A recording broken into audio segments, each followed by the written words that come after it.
Welcome to the Nostalgia Podcast with me, Sebastian Morello, my friend Brian Scarffe, and for this episode, Jason Baxter, who is the translator of the wonderful new edition of Dante's Inferno that's just been published this year by Angelico Press.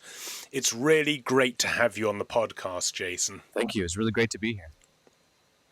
Thanks for coming on. You know, we all have our sort of little Dante journeys, I think. In brief, mine began with when would you believe it? I was for a brief time a student of the Dalai Lama in Dharamsala, and a fellow Western student out there in North India bought me a copy of Dante's Paradiso.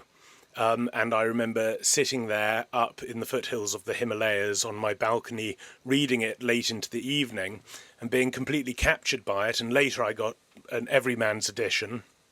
And it was interesting. Our producer on the Nostalgia Podcast, Clive, was saying the other day to Brian and to me that you know, he was sort of reading about Christianity and reading about the Catholic Church and trying to understand its theological complexity and how it relates to the basic calls to holiness in the gospel, and then everything just sort of fell into place through reading Dante, he said. And so Brian and I had this conversation about, you know, this podcast is very much about initiation, about rediscovering Christianity as a mystery religion, as a religion through which we are initiated into the sacred mysteries. And if you like, it's about rediscovering what Dante's religion is in that way, the stages by which the process of theosis takes place. And so it was just wonderful for us to be in touch. Angelica got in touch with me to write an endorsement for your book, which I was just delighted to do. And it's just terrific to have you here. Thank you. I love that, and you've got me really excited for the Paradiso translation, which is ultimately going to come. But in the meantime, I think having that vision of where all of this is going has guided my translation, as well as my introduction and some of the notes of what the experience of Inferno actually is like. Because I think a lot of people caricature it, surprise, surprise, the sort of like, you know, Pulp Fiction effect, right? Of, you know, the Middle Ages is nothing but a bunch of torture weapons and sort of primitive thinking. But my sort of guide on this Inferno, a lot of things, sort of linguistically, but in terms of spiritually, this is really about the tragedy of the loss of what Virgil calls the good of the intellect, il ben d'intelletto, and it's the secret wound at the center of every heart, which in my read, the sort of souls throughout Inferno engage in this kind of peripheral distraction of themselves, what I call this kind of ontological bottomless scrolling, so that they don't have to touch the inner wound at the inside. So anyway, even though obviously Inferno is not the place to go to talk about Christianity as mystery religion, which I love the idea, I think it casts its shadow that God is present. The Psalms say it, even in Sheol, right? God is present even if the souls themselves are incapable of noticing it. Anyway, so I'm excited that you and I see the same thing. And that's one of the agonies, isn't it, for of the souls in hell, that having fled God, they find that he remains the ground of their being, to use Eckhartian language. That's right. Yeah, or I almost sort of think of it as if the Lord was sort of through the still and whispering voice trying to register his presence. But it's something which they have chosen in freedom to ignore, and to ignore forever. And thus, what excites me and interests me so much is that again and again in all these different speeches, these different dialogues that Dante has with various sinners in hell, when they get around to to touching that sort of interior, their deepest desires and their highest longings, they very quickly change the subject when it comes too close. But it seems to me not something which is rational anymore, but something which has taken a lifetime of habitual training to steer away from the still, quiet, and whispering voice, which of course the mystical tradition teaches us to take seriously and to try to cultivate. But it's the exact opposite in Inferno. So basically, the souls in Inferno are the souls of modern Western men and women in that regard. I'm comfortable with that. Yes. Look, I'm very keen. I've got loads of questions that I want to ask you, and I particularly want to ask you about your own journey with Dante and how you started to develop this great affection for his poetic theology. But I'm conscious that Brian will no doubt have lots of interesting ideas on where he wants to take this. So, Brian, please don't let me dominate the conversation. Well, I'm also interested in what you were just mentioning. But it occurred to me that as part of the journey that Dante goes to, he expressly says that he's at the midpoint of his life. And it seems to me that that's probably a description of the three of us here today. And as part of the maturing process that people go through, the physical growth, the emotional maturity, it seems to me that when people hit their 30s, that there's this, if they've lived a relatively well-keeled life, there's this settling into meditations on death and the spiritual life that comes very naturally at this age. And so it seems that when we live in our contemporary age, the refusal of people to become mature, the endless adolescence, is an enormous barrier to that. What are your thoughts on the midlife aspect? That's so beautiful, Brian. I want to thank you for diagnosing the past 5 years of my experience in under 2 minutes. But I think that's exactly what I've experienced, and I think okay. So the experience is that when you're in your 20s, and like you said, if you have some type of moral seriousness and ambition for life, and you want to do something of note, and insert cliche here, right, and change the world, and find your way, and all these types of things, then you have these all kinds of dreams. I mean, for me, this kind of it's trivial, but one of my personal goals was to speak French beautifully, and speak French so beautifully that I could have French friends and communicate in their language. And as it turns out, I've completely failed in this goal. I can read a thing or two, but I can't speak it, and I don't read French poetry fluently. And I think when you get to sort of, as you were saying, when you get to our age, you realize that among many other things, there's not enough time for anymore, right? You have enough time to cultivate your craft, which has already been given to you, right? For me, that's a little bit of medieval Italian, a little bit of Latin, a little bit of Greek, and that's it. And now I have to sort of be comfortable with this limited world. And I think if Dante's in a sort of similar place, which I think he definitely is, he's seemingly just a year or two before he actually turns to the Inferno, he's writing this thing which I always jokingly call Dante's diary. It's called the De Vulgari Eloquentia, or the On Vernacular Eloquence. And at this late date, maybe 1305, at this late date, Dante is still trying to write about how to write the perfect poem. And he goes into incredible detail in it. Detail which is so technical that I think it bores almost any students unless they're professionally aspiring to do this, right? He talks about the pacing of the thing. He says it ought to have prolixitas, right? It ought to have this sort of noble, spacious, gliding quality, right? He tells you what number of syllables it should have. It tells you how long the stanza should be. He says it has to be a canzone because the sonnet is not long enough and the canzone is just perfect. He goes through basically 30 to 40 pages of rules for how to make this perfect poem, which he thinks that is going to transform the world. He says at the end of Vita Nuova that he's going to write a poem which is going to say things about Beatrice that no man has ever said about a woman before. It's going to be the perfect poem. He even goes through and says what kinds of syllable sounds have to be left out. No X's, no Z's, no harsh grating sounds, no asperitas, he says in Latin, right? But then he starts Inferno 1, and he does almost everything that he says you're not supposed to do for the perfect poem. He uses the harsh sounds. He uses the Z's. He uses the X's. His pacing is completely off. It's not spacious and gliding, but it's a noir film. It wraps up in these groups of threes as opposed to these blocks of 15.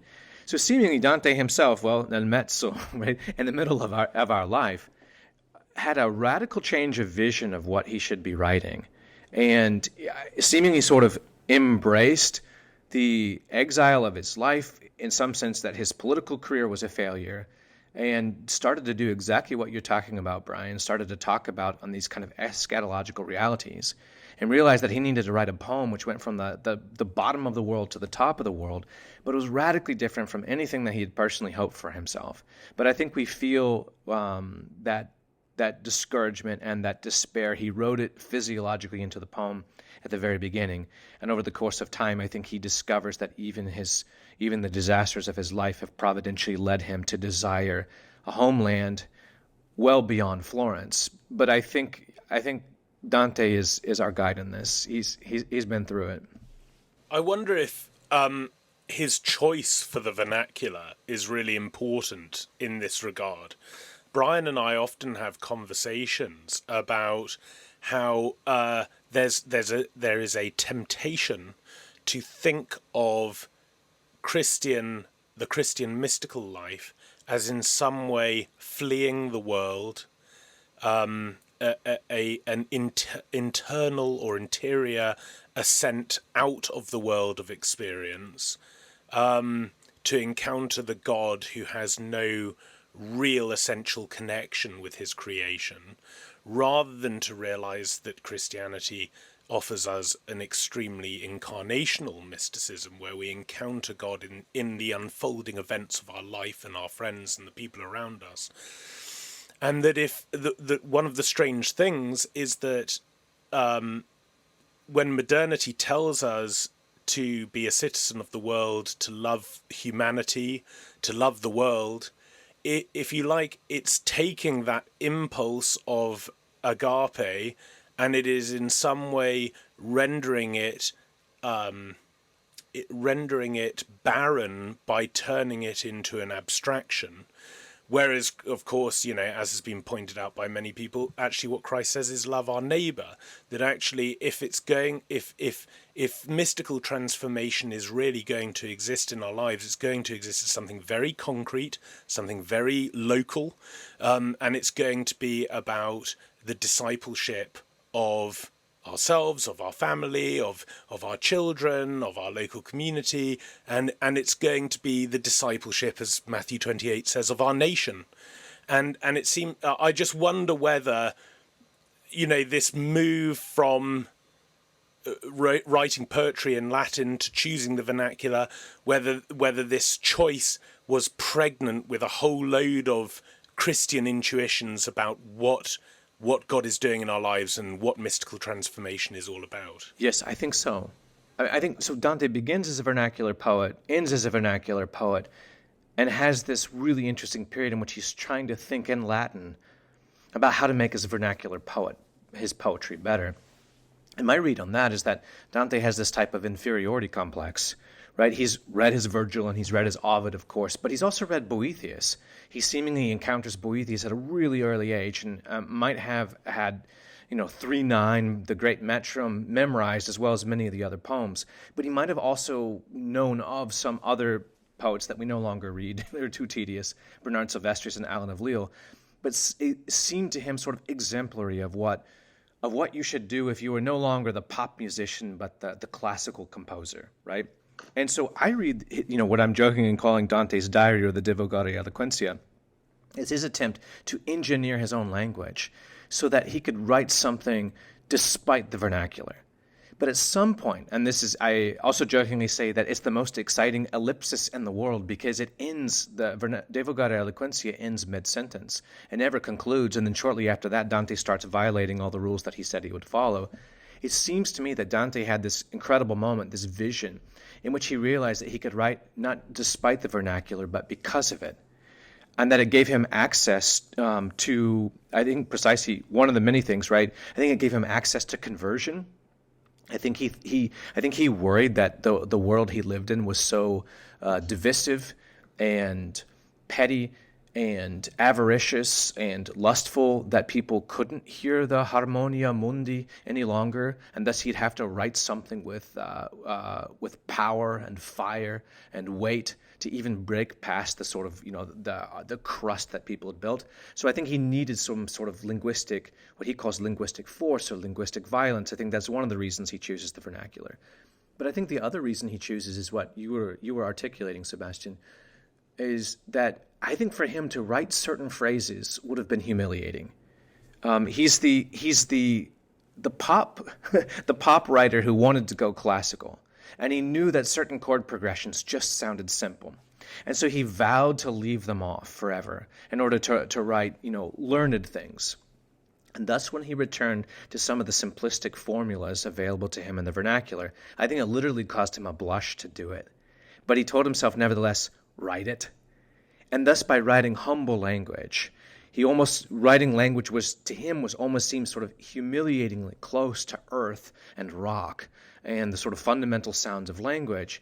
I think for him was actually a sort of ethical act of humility, in which he could draw close to the particulars of the world. And this, for me, is the second reason that he embraces the vernacular, is that if he's going to write an icon of the world, the vernacular allows him to access more things than just, Dionysius the Areopagite says, you have to be careful about those high and lofty names for God, like light, because they're so close, at least by our reckoning, that we might confuse him for those things, right? Rather prefer things like worm and earth and rock. And I think Dante sort of, by the vernacular, through this act of almost kind of Franciscan humility, opens himself up to these little things, and thus allows himself to get more refractions, as Aquinas talks about, right, in the compendium, more refractions of the infinite good, because he's now open to smaller things.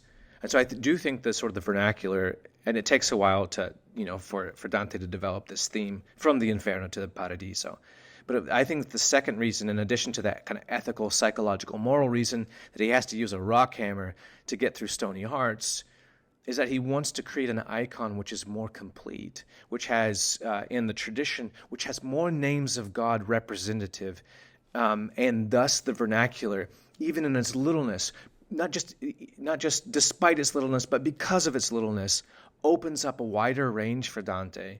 And thus, as you say, not just an abstract mysticism in which we achieve high and lofty things, but a humbled and humiliated and mysticism which is close to the earth, an incarnational mysticism as well. It was interesting that you should speak of this self-humiliation, because the story of the Inferno is a story of descent, and he's journeying with Virgil, who's sort of this great hero figure, that he seems to be deliberately debasing himself to identify his own process with the descent. So not simply to write about it, but to enter into it. But by the time he reaches the end of the Purgatorio, he encounters the vision of the divine feminine, which is a powerful image throughout his later part of the poem, and seems related both to Boethius and to the school of Chartres. What do you see the position of the divine feminine through the process of initiation? Yeah, I think so many interesting questions there. I think first of all, something that Virgil doesn't have a very clear idea of. After poor old Dido, Virgil has a couple of female characters, but he doesn't have much more to say about that. But he doesn't give us an image of femininity which is numinously beautiful. And I think that's the great sort of surprise. And so I love that moment at the end of Purgatorio. At the end of Purgatorio 27, it's what I call Dante's graduation ceremony, right? Virgil says, "I crown and mitre you, Lord of yourself. You now no longer need king. You now no longer need bishop. because you have re-entered into a state of original justice. Your appetites are now in harmony with your reason. Therefore, I can give you this outrageous advice, which is almost disastrous in any other situation. Whatever you feel you should do, and whatever one ought to do, you will feel like doing. So just go and be authentically you. Ordinarily terrible advice, but for Dante, having gone through purgatory, it's Virgil can say it, and Virgil seems to think that this journey is essentially over, that Dante's going to re-enter into where he places the Garden of Eden. He's going to re-enter, in my read, he's going to re-enter a state of natural contemplation, in which he's, as Evagrius talks about, in which he's in harmony with the world and he can see the essences of creatures, and that will be the end of the story. He'll see Beatrice as well. But then, of course, Beatrice comes in this apocalyptic vision, which Dante he sort of ditches the classical Mozart-like graceful simplicity and starts to write an apocalyptic nightmare style, and everything melts down. And Dante starts to use all kinds of synesthetic metaphors.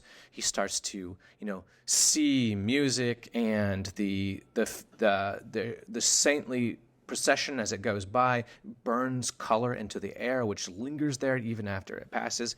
Everything starts to get very, very strange. And then, of course, he sees Beatrice, who, by our standards, has this incredibly abusive encounter with him, mocks him, makes fun of his beard, right?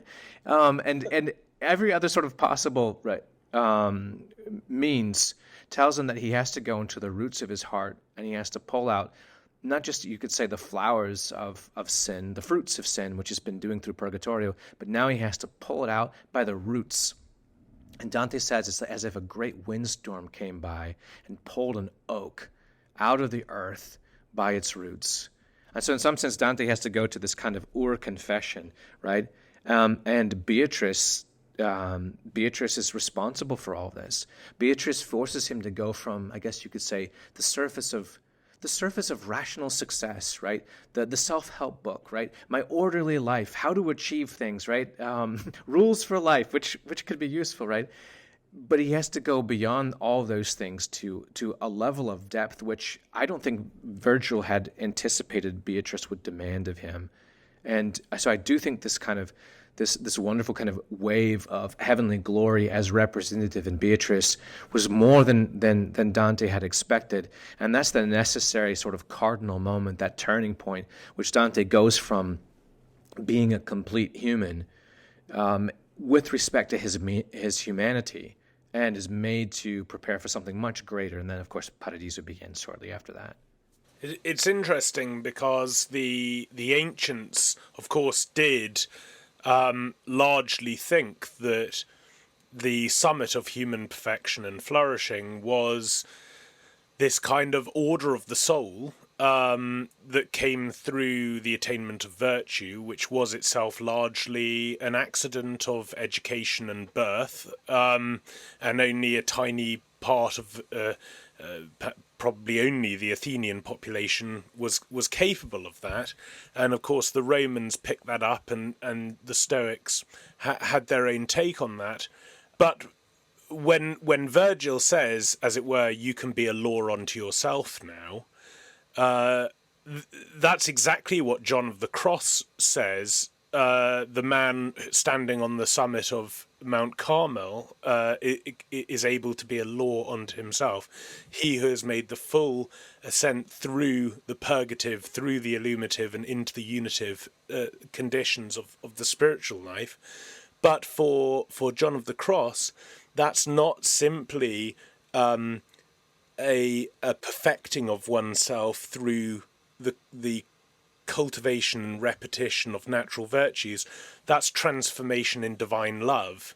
So you have Virgil kind of, as it were, articulating the summit of pagan perfection, and then he meets, as Brian was saying, the divine feminine. He meets, in the language of, I don't know, Bulgakov and Solovyov, the operation or the icon of divine wisdom operating, and on that encounter, suddenly we discover that actually yes, Virgil's right, there's no more we can do, but there's a heck of a lot more that God needs to do in us if we're really going to be a law unto ourselves and stand on the top of Mount Carmel and be, as it were, be loci of divine love within creation, which I think is what Dante discovers at the end of Paradiso is the true perfection of human nature.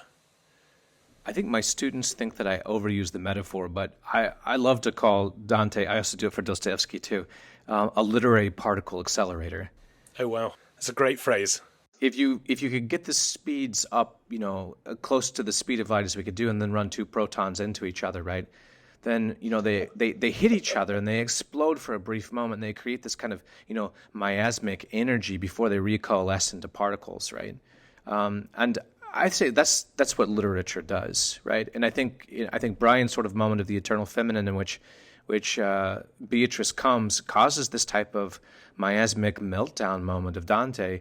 So I think the beautiful thing is we can become a law unto ourselves after we've been melted down and remade. And then I think what's exciting about Dante, and maybe the moment in which he sort of anticipates modernity, is he likes our particularity. He likes our individuality. And provided that we've had this moment of encounter with the divine, then when we begin to express it historically and in our own particular temporal goods, with the own limitations of our genetics and our DNA and our language and our historical period and our parents and our particular moment of society, right? I think Dante sees heaven as this place of radical individuality, which is also unified because everyone else has had this kind of spiritual particle accelerator moment.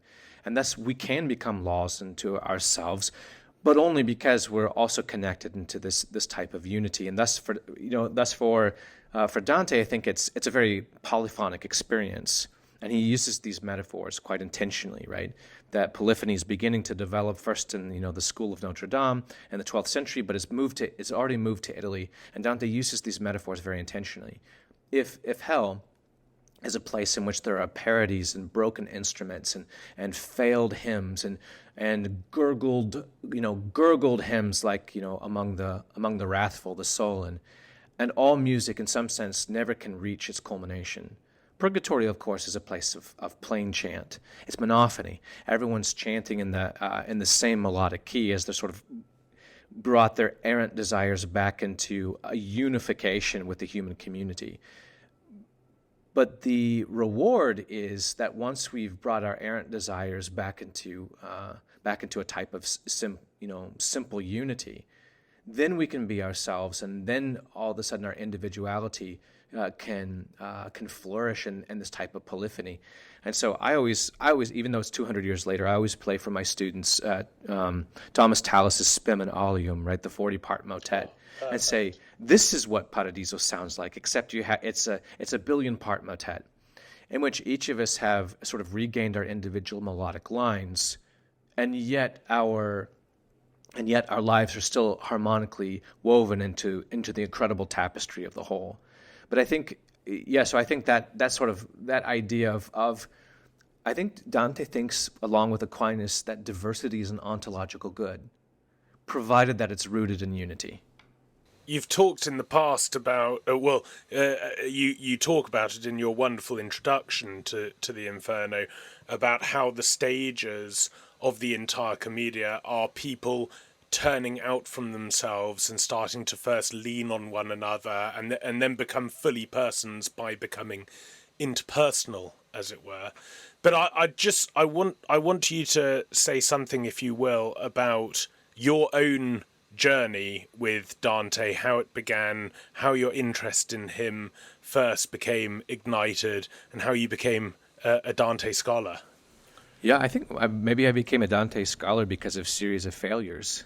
Having read him for the first time and been almost uninspired to finish it. Like, this seems overrated and then terrible to say.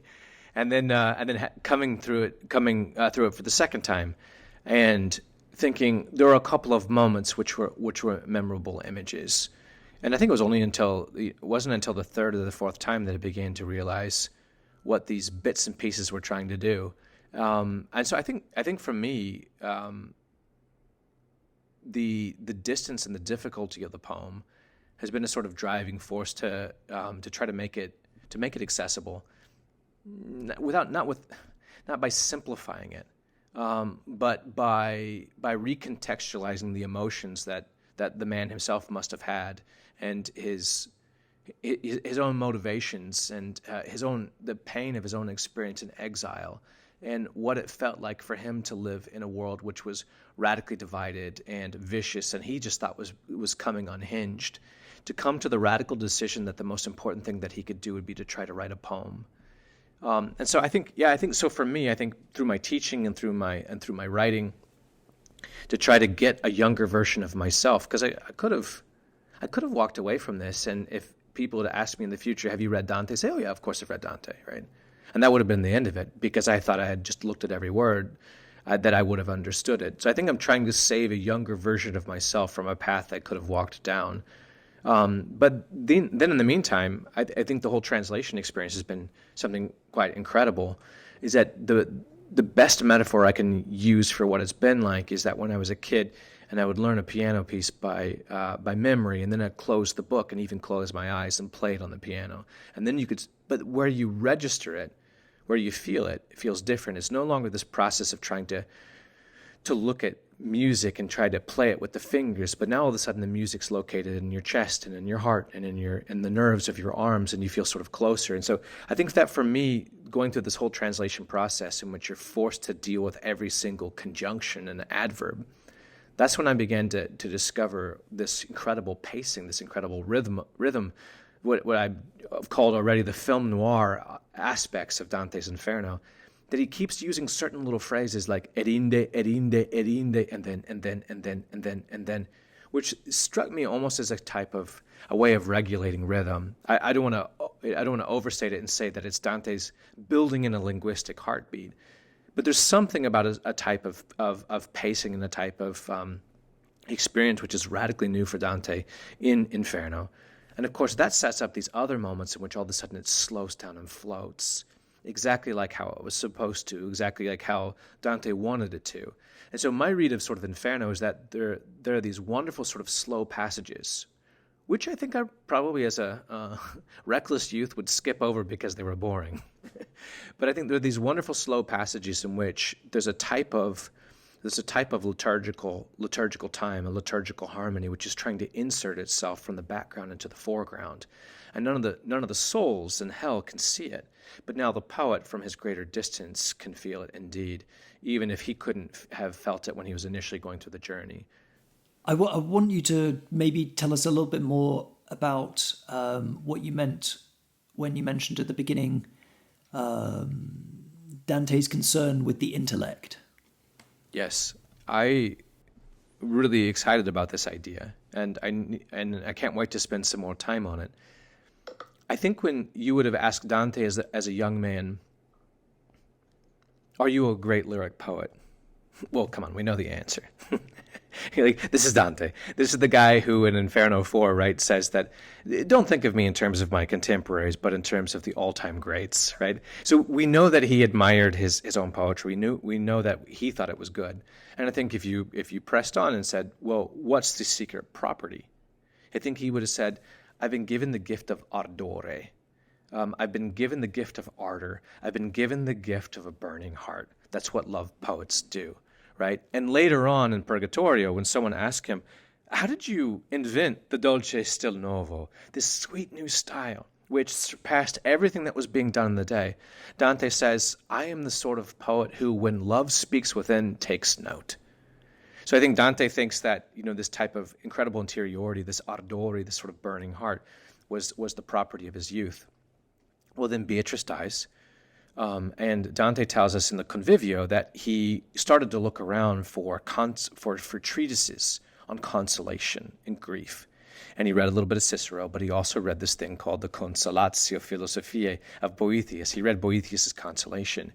And I think that was a radically transformative moment for Dante, in which he saw not just learned Latin poetry, but he saw poetry which had a type of cosmological aim. And you see, even in Dante's sort of youthful poems, you see this Boethian influence. And in fact, you even see him trying to rewrite Boethius' great Metrum 3:9 in a vernacular, but also to tell his story, now woven into this cosmological story, right?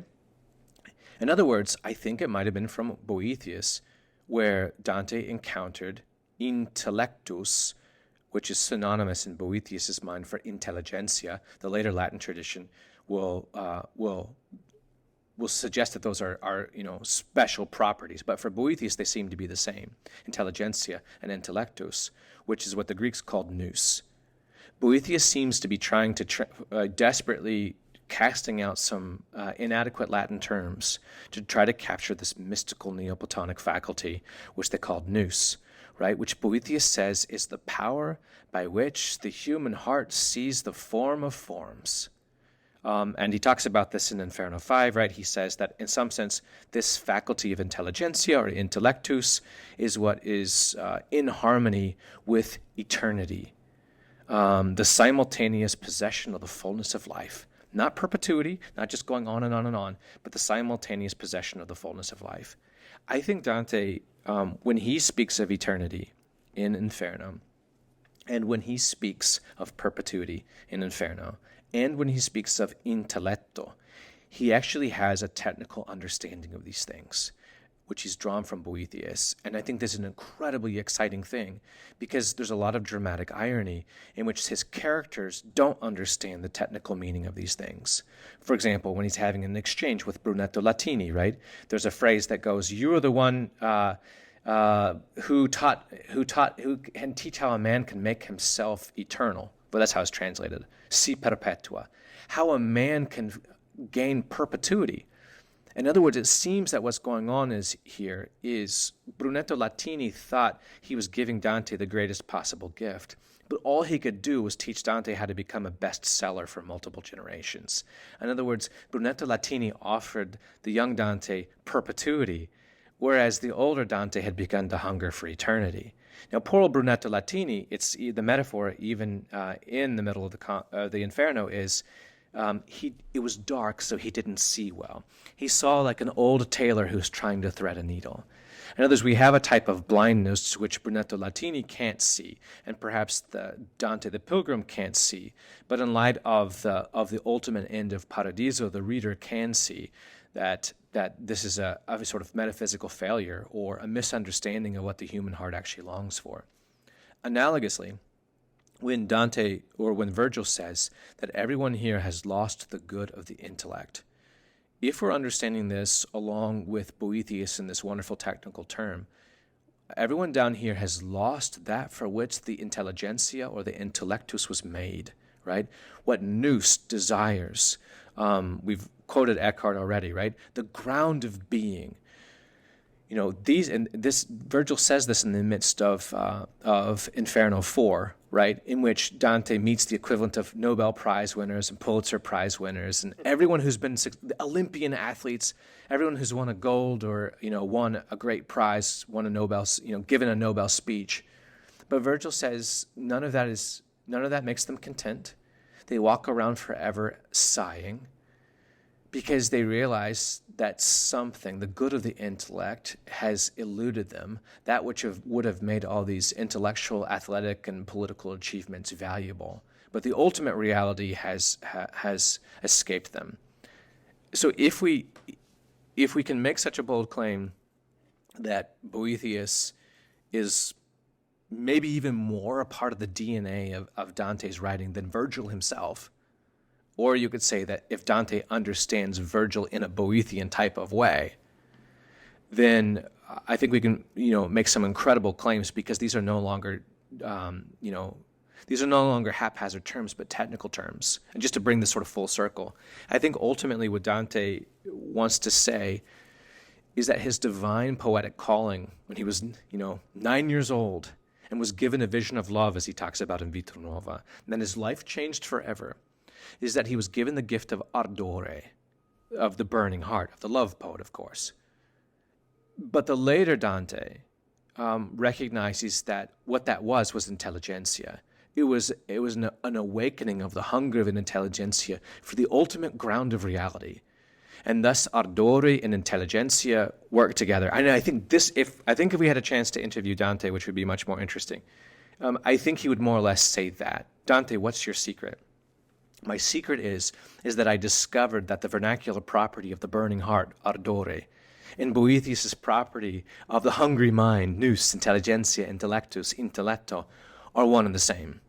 And thus I was given a calling in my youth, which ultimately flowered in a mystical experience by means of sounding the experience of even of secular love. You know, Jason, I don't think you realise just how much you're speaking our language here, because Brian and I are constantly talking about the problems that we detect in modernity of the reduction of intellectus to ratio, the reduction of gnosis to episteme, how we've reduced nous to information, how this hex on, and how they relate to the masculine and the feminine. How they relate to the masculine, and how also you can trace this being, if you like, rehashed. I don't mean that in a pejorative sense, but presented in a different way through McGilchrist's hemispheric work, the reduction of mental apprehension to just left brain functioning. You know, that the whole of modernity has this leveling effect, so that when we're confronted with any text, whether it be the poetry of the philosophical poetry of Boethius, or the theological poetry of Dante, or the great mystical writings, you know, whenever we're confronted with something that presents reality as a hierarchy that we, as the intellectual aspect of created reality, are ascending so as to possess God, the modern mind just kind of looks looks at mysticism with mystification, as it were, and we're constantly grappling with these ideas. I think I want to just convey to our listeners how important it is that we now have we have a Dante scholar who understands Dante in these terms as a teacher of Christian initiation, and has given us this amazing new translation. I was lucky to receive an early copy as a PDF, and I've now got my hard copy here, which I was I tell you what, the introduction of this, Jason Baxter's introduction, it's worth getting just for that, because it just gives you it's a fantastic course in what Dante is all about. So please, to our listeners, purchase Jason Baxter's new translation of the Inferno, published by Angelico Press earlier this year. I'm really grateful to you for coming on. It's been a great discussion, and I do hope you'll come on again in the future. Thank you. I'd love to. Old friends newly made.